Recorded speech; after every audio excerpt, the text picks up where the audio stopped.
sekalian, ketemu lagi di YouTube channel Dosen Daily.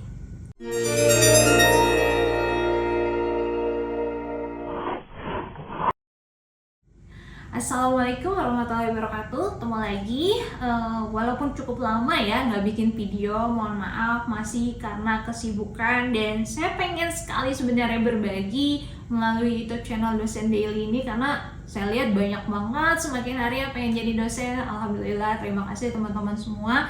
Nah, karena pertanyaan yang paling sering muncul di YouTube channel Dosen Daily saya, selain tentang perkuliahan tempat saya mengajar desain interior di Universitas Trisakti, Fakultas Rupa dan Desain, ada juga pertanyaan yang banyak sekali muncul tentang gaji dosen, ya.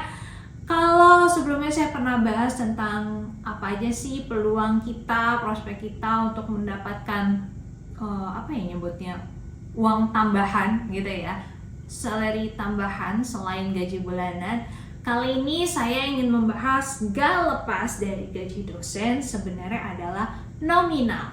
Nah, nominal di sini balik lagi saya pernah ngebahas tapi sering dikomplain, "Kak, yang detail dong, Kak, ini apa maksudnya gimana?" Sebenarnya cukup kurang etis kalau nyebutin angka, tapi di sini saya akan coba bahas karena sebenarnya ini ada disebarkan di internet gitu ya, rata-rata gaji dosen. Nah, kalau ngomongin gaji dosen sebenarnya cukup menyedihkan ya. Di tengah kesibukan-kesibukan seorang dosen, apalagi di Indonesia yang dipenuhi dengan administrasi yang sangat bejibun, sebenarnya gaji dosen banyak yang merasa kurang layak di Indonesia. Saya nggak tahu ya di negara lain karena saya belum pernah riset langsung, baru katanya. Tapi kalau di Indonesia sendiri, balik lagi banyak sekali administrasi yang harus ditempuh supaya bisa mendapatkan gaji yang sesuai atau yang diinginkan. Nah, ini disclaimer dulu, yang akan saya bahas di sini hanya gaji. Karena kalau di beberapa kampus, sebutlah di kampus saya, itu memang ada tunjangan. Ya, saya yakin di kampus lain pasti ada tunjangan juga ya. Tunjangan makan ya, tunjangan transport mungkin, tunjangan perumahan mungkin, tunjangan bantuan A, B, C, D yang lainnya gitu ya. Saya rasa tunjangan itu banyak sekali gitu. Belum lagi kalau nanti kalian sudah serdos atau sertifikasi dosen. Itu ada lagi tunjangannya dan cukup besar. Kalau menurut saya sih itu cukup banget untuk tambahan bulanan kita. Nah, yang akan saya bahas kali ini adalah tentang nominal gaji dosen. Disclaimer lagi, gaji, belum termasuk tunjangan lainnya ya. Tapi dari gaji itu saya rasa teman-teman bisa mengukur ya, kalau kampus ini katanya nggak ada tunjangan, berarti ya cuma seginilah tambahannya ditambah makan dan transport lainnya. Ada juga yang mungkin kalian bisa banget nanti pas wawancara mungkin bertanya-tanya, ada nggak sih tunjangan di kampus ini sebelum kamu benar-benar masuk ke kampus tersebut ya. Sekali lagi, kebijakan tiap kampus itu berbeda-beda. Nah, yang akan saya bahas di sini adalah tentang nominal gaji dosennya. Saya akan coba bahas mulai dari golongannya ya. Karena kalau di kita di dosen itu kan ada mulai dari golongan 3B, 3C, 3D, 4A dan seterusnya sampai dengan guru besar. Ya, kalau udah guru besar, lektor kepala atau 4A ya.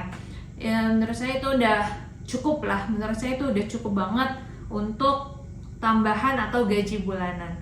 Karena menurut penelitian, ada yang meneliti nih, karena menurut penelitian rata-rata pengeluaran dosen tiap bulan di Indonesia itu bisa mencapai 10 juta. Pengeluarannya ya bisa mencapai 10 juta. Sedangkan gaji dosen itu sendiri rata-rata 3 juta. Ini saya belum ngomongin golongannya ya. Gajinya rata-rata 3 juta. Lalu bagaimana mencari sisanya gitu ya? Walaupun tadi masih ada tunjangan-tunjangan itu.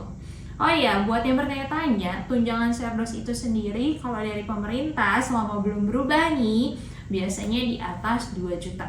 Tunjangan serdos ya. Ada yang 2,5, ada yang 2,7 dan seterusnya. Itu untuk tunjangan serdos selama belum berubah peraturannya ya. Dan yang saya terima memang sebesar itu dari pemerintah. Tunjangan sertifikasi dosen. Nah, kalau kalau gaji golongan yang lain seperti apa? Bagaimana? Nah, kita akan bahas yang pertama golongan 3A. Golongan 3A itu menurut riset seseorang atau beberapa lembaga, kalian juga bisa search di internet, bener nggak sih? Itu di atas 2,7 hanya gaji, ya, 2.700.000. Golongan 3B hampir mirip, tapi beda sekian ratus ribu. Jadi almost 3 juta. Ada yang almost 3 juta, ada yang 3 jutaan. Ya range lah ya, range. Kalian bisa anggap ini range. Nah, golongan 3C itu baru 3 juta ke atas. Ya, golongan 3C 3 juta ke atas. Golongan 3D itu baru lebih tinggi lagi, jadi almost 3,1. Kemudian ada juga mungkin yang bisa sampai 5 gitu ya. Range-nya itu beda-beda. Ya, tapi sekitar segitu. Nah, baru kalau teman-teman sudah di atas golongan 3B, 3C, 3D, udah ke golongan 4 nih ya, golongan 4A ini udah lebih tinggi lagi. Ya, nggak jauh lah dari si 3D, tapi sudah lebih tinggi dari 3,1 tadi, bisa 32, bisa 33 ya. Kemudian golongan 4B, 4C, dan seterusnya sampai paling atas bisa sampai 4 juta, bahkan sampai 6 juta. Itu range ya, sekali lagi saya tekankan itu range. Kalau misalnya gaji dosen PNS atau ASN gimana Kak? Nah, saya sebenarnya karena bukan seorang PNS atau ASN, saya nggak berani terlalu banyak membahas ya. Jujur kalau dari pengalaman selama 10 tahun mendapatkan gaji ya, bukan tunjangan lainnya, gaji dosen itu memang sekitar yang saya sebutkan tadi. Saya sekarang sudah 3C gitu ya, walaupun masih pengurusan apalah itu surat menyurat yang banyak banget itu administrasinya, tapi ya sekitar segitu. Nah, kalau ASN, PNS, ASN deh ya, atau yang mungkin saya familiar dengan PPPK, dosen P3K. Nah, bingung nggak tuh P3K? Jangan banyak bingung, karena memang di kalangan institusi terutama dosen itu banyak banget singkatan.